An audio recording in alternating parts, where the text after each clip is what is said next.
Saya baru berumur 10 bulan. Ayah saya membawa saya mengendarai motor, mengejar ibu saya. Dia mengebut sepanjang jalan. Tidak mudah untuk sampai di bandara. Tetapi ibu saya sudah naik ke pesawat. Saya tidak tahu mengapa ibu saya meninggalkan saya. Ternyata saya mendengar ayah dan ibu saya tidak terlalu mengenal satu sama lain. 20 bulan yang lalu, pada saat ibu saya berpergian ke Meksiko, di sana pertama kali mengenal ayah saya.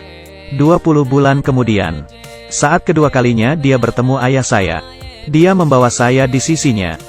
Saya sebenarnya sangat penurut, tidak menangis, tidak mengganggu dan senang tertawa. Tetapi ibu masih saja meninggalkan saya, pulang kembali ke Amerika. Di bandara, saya buang air besar membuat saya kotor dan bau. Tetapi ayah saya tidak bisa mengganti popok, hanya bisa menahan bau dan membawa saya pulang. Ayah pun mencari bantuan temannya, seorang pria single.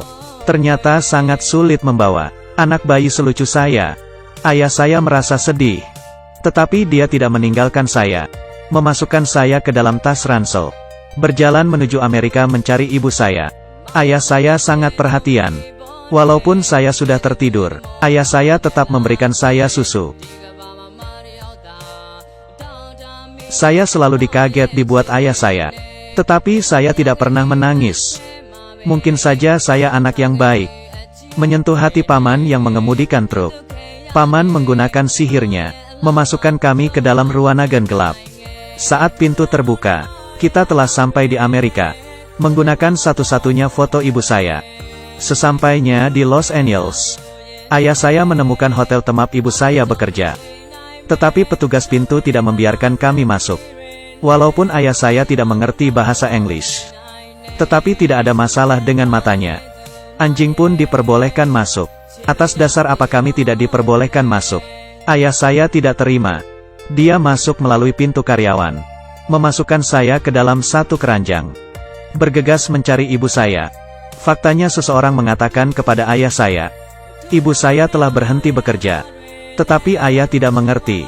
Berlari ke atas dan mencarinya. Tidak lama kemudian, saya terbangun dari tidur. Tetapi tidak ada seorang pun di sana. Saya merangkak berjalan menuju tempat bermain. Saat ayah saya menyadarinya, saya telah merangkak menuju tepi kolam. Hanya saja sepertinya kolam ini sedikit besar, membuat ayah saya cukup terkejut. Tidak akan keburu kalau menggunakan lift. Melompat saja. Ayah saya berada di ketinggian 10 lantai. Saat kecil kakek mendorongnya terjun ke danau. Saat itu dia trauma akan ketinggian. Tetapi melihat saya yang telah terjatuh ke dalam air, ayah saya nekat memanjat pagar, melompat dari ketinggian 10 lantai. Saat dia menggendong saya, ini adalah awal dari kehidupan keduaku. Tetapi bakat dia melompat disaksikan oleh seorang sutradara Amerika. Demi bertahan hidup di negara ini, ayah saya yang takut akan ketinggian ini, menjadi seorang stuntman, mengandalkan pekerjaan yang keras ini, membuat kita memiliki rumah. Dia pun belajar bagaimana menjaga saya. Terkadang saya juga bisa menjaga ayah saya, misalkan menggunakan popok untuk membuat serangga mati. Umur saya sekarang 2 tahun. Ayah mengajari saya membuang air besar di toilet. Ekspres dia membuat saya menangis. Sewaktu saya berumur 3 tahun, saya menggambar di atas dinding. Dia marah kepada saya dan saya pun menangis. Tetapi saat dia melihat gambar saya, ayah pun menangis. Sewaktu saya berumur 4 tahun, saya mulai nakal, dan dia masih saja ceroboh. Tetapi setiap saat, dia selalu menjaga saya dengan baik. Dia pasti tidak sengaja, saya berani menjamin itu. Karena saya sekarang yang berumur 7 tahun, adalah penerjemah antara ayah dan sutradara. Saat ayah pingsan, saya menyelamatkan hidupnya, mengeluarkan kalung malaikat, membaca sedikit mantra. Ayah pun akan langsung tersadar. Dulu, ayah saya, selain menemani saya bermain, dia tidak memiliki kesenangan lain. Tetapi, sejak bibi di bawah rumah memberitahukan kepada ayah, kalau pipa air di rumahnya rusak, ayah saya sepertinya menjadi senang memperbaiki pipa air. Pernah satu waktu, saya sengaja membawa kakek yang mengawasi pintu, pergi ke rumah bibi untuk memperbaiki pipa air.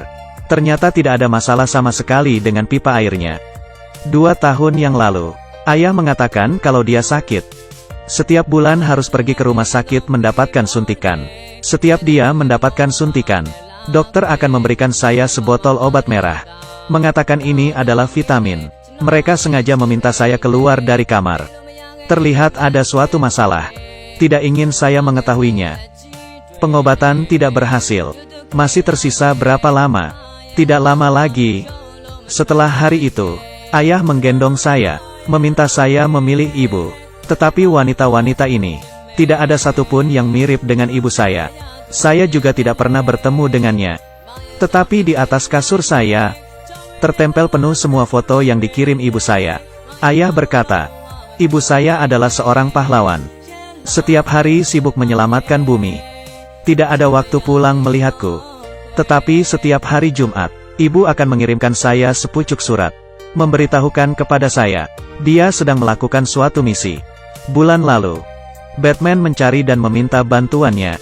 Memasukkan taco dan jus kaktus. Membagikan ke pengungsi di kota Gotham. Kali ini, ibu mengatakan kepada saya, dia sedang berada di Australia. Menyelamatkan platypus yang akan punah. Karena platypus betina kawin lari dengan berang-berang Kanada. Ibu saya pun hanya bisa duduk di atas telur. Sampai semua telur platypus itu menetas. Baru dianggap telah menyelesaikan masalah. Saya membagikan kisah ibu saya yang menyelamatkan bumi. Tetapi mereka menertawakan saya. Mengatakan saya seorang anak yang tidak memiliki ibu. Menurut saya, mereka pasti iri kepada saya. Suatu malam, ayah saya menerima telepon masuk. Ayah berkata, ibu saya telah menyelesaikan misinya. Akan segera kembali ke rumah. Saya sangat bahagia. Tetapi saat saya menemui ibu, dia tidak seperti yang ada di bayangan saya. Walaupun begitu, saya sangat senang membawa ibu pulang ke rumah. Melihat tempat tinggal ayah dan saya, ibu kaget. Dia tidak menyangka, ayah yang dulu tidak dapat menjaga diri sendiri, ternyata bisa menjaga saya dengan baik. Di hari kedua, saya membawa ibu ke sekolah. Tidak ada yang berani mengatakan, saya seorang anak yatim. Sore itu, kita satu keluarga duduk bertiga di tepi pantai. Di atas pangkuan ayah dan ibu. Saya tidur dengan nyenyak. Mengapa kamu datang kembali? Saya ingin bertemu dengannya. Jadi, demi dirimu sendiri. Bukan demi dia. Ayah dan ibu berkata, dari awal mereka telah berpisah. Dan ibu di New York, telah menemukan seorang pacar. Tetapi, saat saya bertemu dengan pacarnya, membuat kami terkejut. Untuk menunjukkan kepada mereka pesona ayah, saya mengajak mereka mengunjungi studio Hollywood. Sutradara meminta saya bertanya ke ayah saya, melompat dari ketinggian atas, bisakah dinaikkan dari lantai 5 ke lantai 8? Ayah saya tentu saja tidak setuju. Tetapi saya berbohong. Saya tidak hanya memberitahu sutradara, ayah saya bisa melompat dari lantai 10. Juga memberikan honornya. Juga meminta bayaran $2.000 Amerika Serikat. Tetapi, saat ayah saya menyadari ada kesalahan pada ketinggiannya, dia berteriak keras. Sutradara menghentikan syuting. Dan mengetahui kebohongan saya pun dikritik oleh sutradara. Ketika saya tidak ingin mengakui, ayah memberitahukan kepada sutradara, dia setuju dengan ketinggian 10 lantai. Dan harus berteriak, hanya di dalam akting saja. Lalu, dia mengetahui ini akan mengancam nyawanya. Tetapi dia tetap meloncat dari ketinggian lantai 10.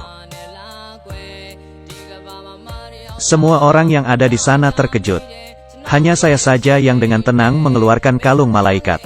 Mulai membaca mantra. Tetapi kali ini, dia cukup lama. Terbangun dari sadarnya. Saya pikir saya salah membaca mantra. Ibu memberitahukan saya, selama ini, dia sama sekali tidak pernah menuliskan surat untuk saya. Dia juga bukanlah pahlawan. Dan saya, sama sekali tidak bisa melakukan sihir apapun. Dan yang paling penting, ibu dengan jujur berkata, di saat saya berumur 10 bulan, dia meninggalkan saya. Saat itu juga, saya menangis. Bukan karena ibu saya, tetapi karena ayah saya. Sesampainya di rumah, saya merobek seluruh foto dan surat yang ada. Dan memukul ayah saya dengan tangan. Berteriak, mengatakan dia adalah seorang pembohong. Walaupun saya sangat marah, tapi dia tetaplah ayah saya. Beberapa hari kemudian, kita masih bisa bermain bersama.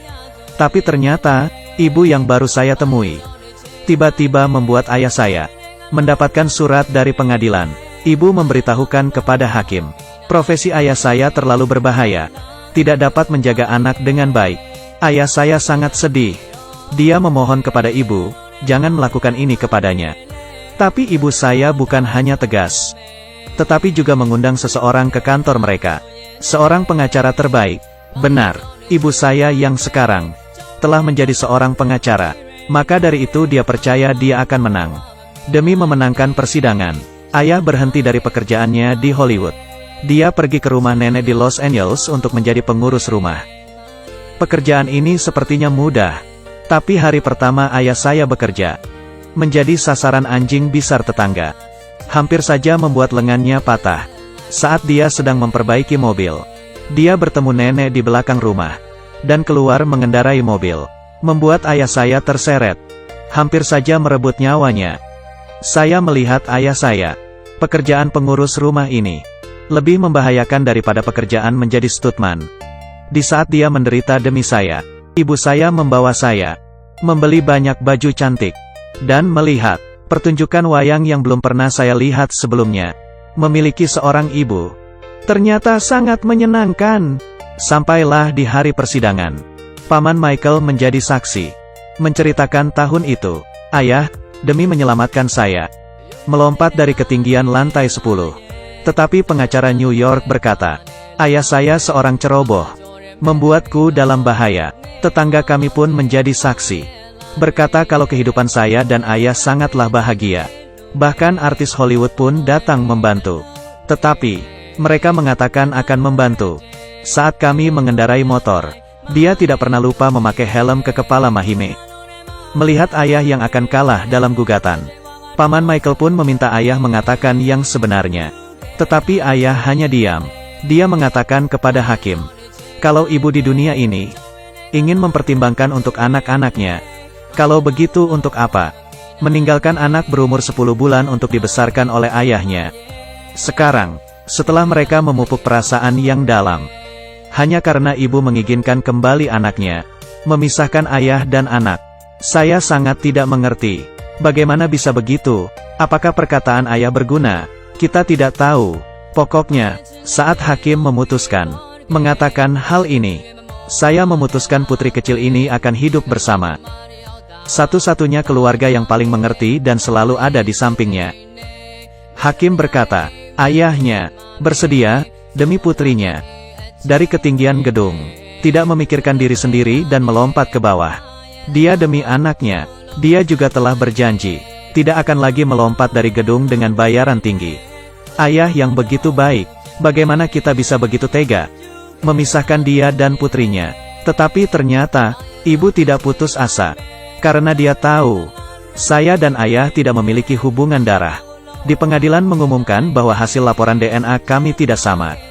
Ayah saya hancur. Dia tidak dapat berpikir, mengubah putri satu-satunya. Bahkan tidak memiliki hubungan darah sama sekali. Tetapi, saya ingin mengatakan, dimulai saat dimana dia menyelamatkan saya, dia telah memberi saya kehidupan yang baru. Ibu membawa polisi, datang ke rumah dan menjemput saya. Saya memeluk ayah dan menangis cukup lama. Saya tidak ingin pergi. Saya ingin hidup bersamamu selamanya. Saat hari juga, ayah menangis cukup lama. Akhirnya, kita memutuskan melarikan diri dari Amerika. Seperti saat kami datang, kita pun kembali ke kampung halaman kami, Meksiko. Saya baru mengetahui, kakek telah tiada. Ayah berkata, ketika dia masih kecil, kakek sangat ketat kepadanya. Jadi, hubungan dia dan kakek memiliki jarak. Lalu, setelah dia memiliki anak, baru memahami ayahnya sendiri. Kata-kata ini, saya tidak terlalu mengerti. Saya hanya mengetahui, selama di Meksiko, kita hidup dengan bahagia. Setelah Paman Michael memberitahukan kepada ibu kebenarannya, dia pun mendatangi kami sendirian, menemani kami melewati waktu terakhir. Sore itu, matahari yang terbenam melalui awan, tenggelam di laut, burung berterbangan di atas langit. Saya pun ikut bersamanya, meninggalkan ayah dan ibu selamanya. Ayah menangis histeris menggunakan kalung malaikat. Tetapi, dokter telah mengatakan, cacat jantung bawaan saya tidak dapat disembuhkan. Ayah berkata, saya dan kakek adalah dua orang terpenting di hidupnya, yang telah mengajarkan dia, bersiaplah selalu menghadapi kehidupan saat ini. Dan satu lagi, telah mengajarkannya, bagaimana menghadapi kefanaan hidup. Baiklah, cerita saya dan ayah cukup sampai di sini. Hanya saja, saya ingin mengatakan kepada ayah saya, ayah, jangan mengkhawatirkan aku, saya sekarang di surga. Sangat baik.